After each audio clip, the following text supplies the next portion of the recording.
Kapodwa ni kaunti ma Migori en obila e sub-kaunti ma Wendo omako chich ma jahigni 63 mitudo gi nek mar wuode ma jahigni 28 tok gwandruok e wi chiemo e sub-kaunti ma Wendo e kaunti no ma Migori.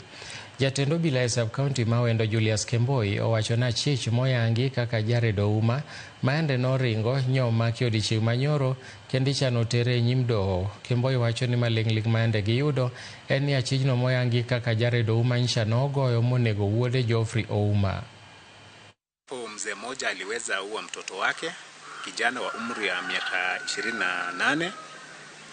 Nikipenda kuripoti kwamba mshukiwa ameshikwa siku ya leo, na nikipenda pia kushukuru members of public kwa kutoa hiyo taarifa mpaka ikabidi tumkamate mshukiwa. Makamano kikchak timre ne wach chiemo kendo gino kudu kaka wan jodak ma Wendo.